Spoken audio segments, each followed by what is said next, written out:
Ya oke guys, balik lagi bersama gue. Di video kali ini kita akan mereview Innova diesel tipe G yang tahun 2012. Dan ini sebelum facelift yang grillnya nyampe ke bawah panjangnya. Dan dengan tempat yang sangat terbatas nih karena hujan ya. Jadi gue cuma bisa nge-review di sini karena sebenarnya biasanya di belakang, cuma ini hujan jadi tadi nggak bisa ke belakang. Kita akan mereview dan membahas lebih lanjut tentang Innova diesel yang ini. Dan ini memang masih banyak dicari dan harganya stabil banget. Jadi kita akan ulas lebih lanjut. Dan sebelum itu jangan lupa untuk subscribe dan tekan tombol loncengnya agar mendapat notif di video baru berikutnya. Nah, untuk sektor eksterior ya, tampilan depan dia lampunya lebih segar daripada yang versi sebelumnya. Dan dia nggak segede ke atas gitu ya. Ini yang wajib perhatikan ya saat membeli bekas itu, jangan sampai ini yang udah terlalu kuning ya. Walaupun memang bisa sih di detailing, tapi kalau bisa cari yang masih mulus dan cari kacanya juga yang terhindar dari retak-retak halus. Karena retak-retak halus itu biasanya karena pakai lampu yang diganti udah lebih terang kayak HID gitu. Nah, untuk desain bumper itu dia udah ada aksen-aksen chrome di dekat fog lampnya, dan tipe G itu udah memang ada fog lampnya. Lalu untuk grill juga dia udah full chrome ini ya, tingkatannya segini dan logo Toyota di tengah. Dan ini menurut gua nggak terlalu gede. Kalau yang setelah ini itu sampai bawah, jadi kelihatan gede banget. Dan untuk kap mesin juga nggak terlalu panjang, dan aksen chrome itu nyampe di sisi spionnya juga. Bawah juga ground clearance-nya pun juga cukup tinggi untuk Innova ini. Nah, sekarang kita lihat desain dari sisi sampingnya. Nah, untuk sisi samping dia udah ada talang airnya dan antena posisinya masih di sini ya. Menurut gue ini agak kurang sih kalau posisinya di sini. Nah, untuk aksen chrome itu lanjut tadi dari spion, dia chrome, dan ini lampu sennya udah LED ada di spion bukan di fender. Lalu di sini ini handle-nya juga model yang tarik dan ini udah dilapisin chrome. Lalu ini untuk mobil sudah dilengkapi dengan Toyota Security System. Nah, di sini juga ada aksennya lagi nih, garnisnya.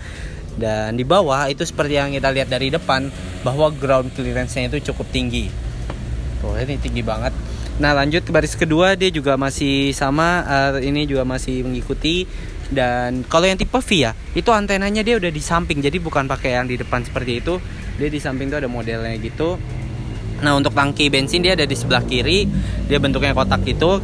Ini kita lanjut ke bagian belakang ya. Ini dia udah dilengkapi dengan spoiler untuk tipe G, seperti V juga dilengkapi dengan spoiler, dan stop lampnya juga udah ada di atas nih. Dia lampunya di spoiler mengikuti, bukan di dalam.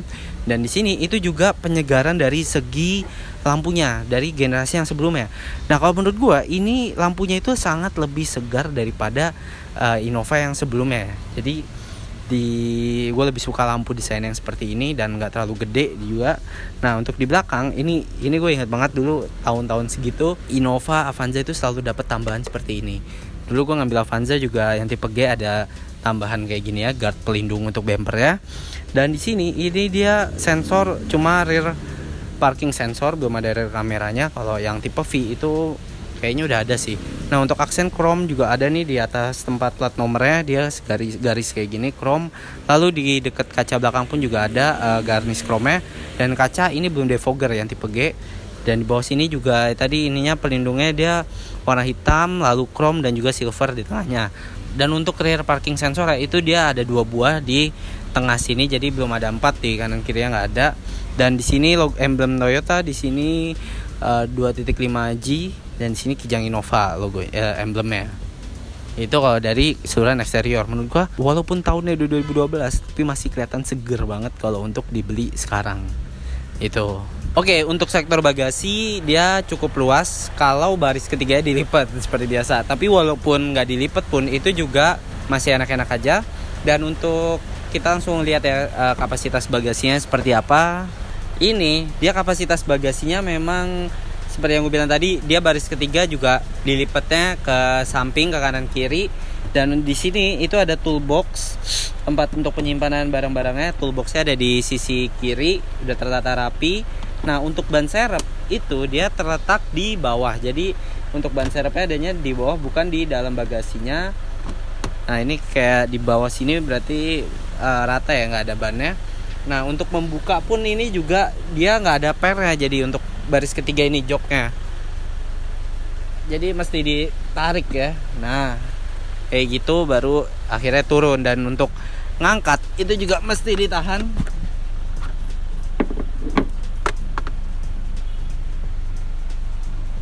Ah, nggak berat-berat banget sih, tapi ya setidaknya kalau pakai per kan lebih enak ya ngangkatnya. Itu aja untuk kapasitas bagasi. Dan di sini dia bahannya apa nih, hard touch.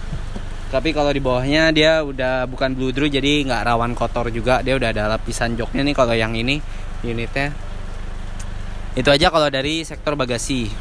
Nah, beralih untuk sektor mesin, dia menggunakan mesin diesel D4D, dan kali ini mesin yang lebih banyak diminati daripada yang versi bensin karena lebih irit dan powernya lebih ada dibanding yang bensin. Dan ini mampu menghasilkan daya sebesar 110 PS dan torsi maksimum 225 Nm.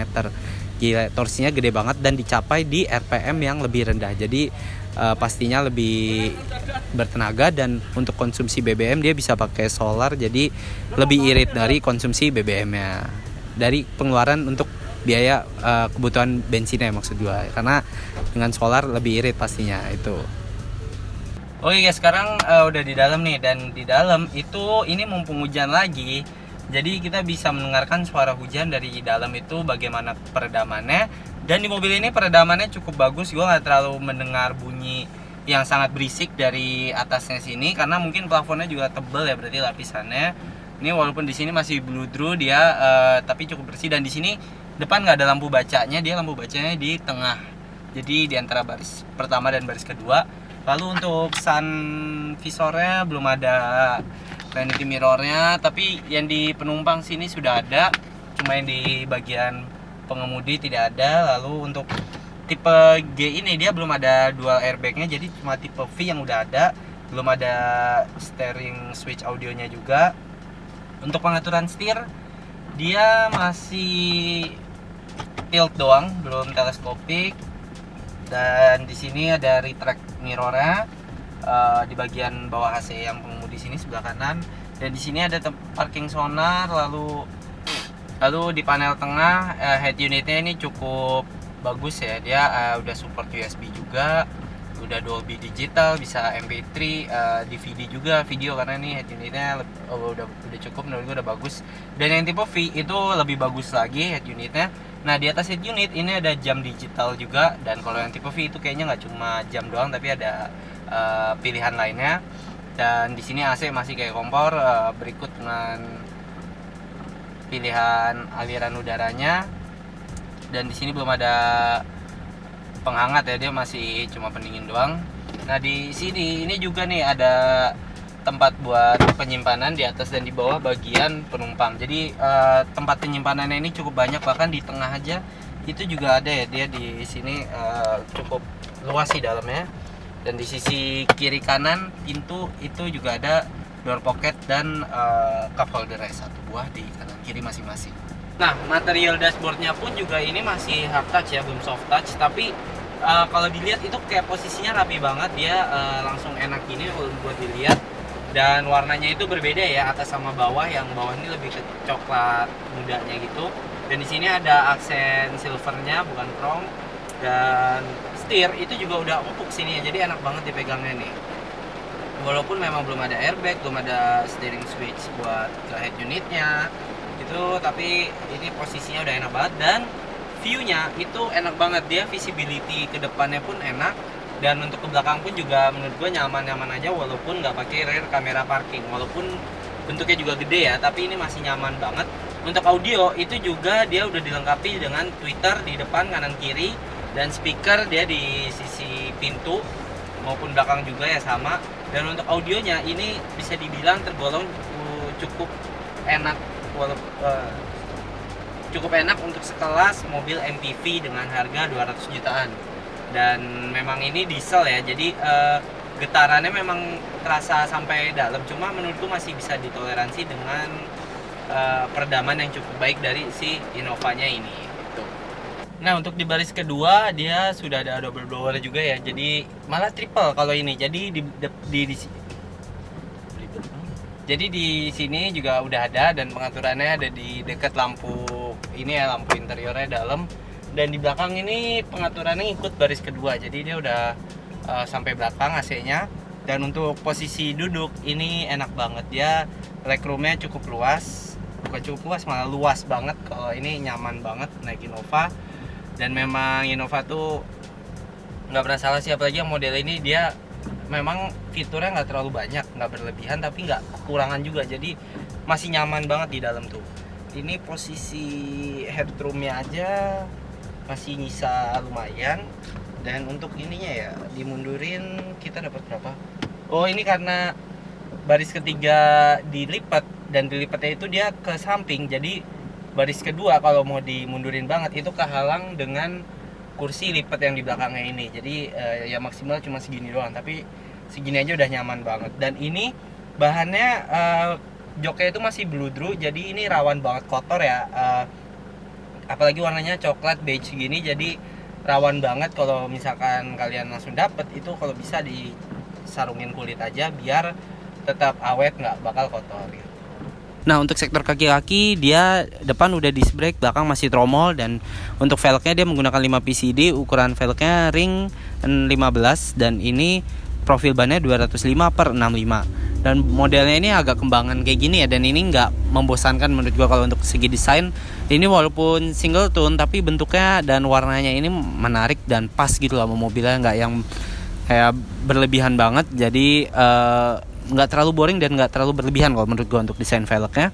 Dan untuk ground clearance itu sebesar 200 mm, jadi untuk perjalanan jauh ya, kayak ngelibas jalanan jelek, bergelombang dan banjir, itu menurut gue masih cukup tinggi. Tapi kalau bergelombang itu mungkin agak keras ya body rollnya, karena memang Innova ini kelemahannya itu body roll masih berasa, tapi bisa dibilang normal, wajar gitu. Dan untuk ABS itu cuma ada yang di tipe V kalau untuk generasi ini, jadi tipe G belum ada ABS-nya. Itu aja sih kalau dari sektor kaki-kaki. Ya oke guys, jadi sekian untuk video review kali ini, semoga bermanfaat bagi kalian. Dan kesimpulan gua untuk video Innova tipe G yang diesel dan 2012 ini cukup masih layak banget dibeli dan masih banyak banget yang ngincar. Jadi kalau ada yang jual itu biasanya cepat banget lakunya. Dan ini kondisinya masih mulus banget. Ini ada di Boy Automobilindo. Dan untuk ini ya, ke sektor keamanan dia walaupun belum ada airbag yang tipe G, itu dia udah ada set impact beam maupun sasisnya juga udah GOA Global Outstanding Assessment itu.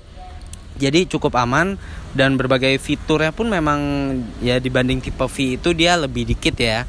Tapi menurut gue itu masih bisa dibilang cukup mewah kalau untuk tipe G ya, setidaknya nggak tipe E lah ya, kan ada tipe E, G, dan V. Ya V itu yang paling tinggi, dan harganya ya untuk tipe diesel itu memang masih sangat stabil.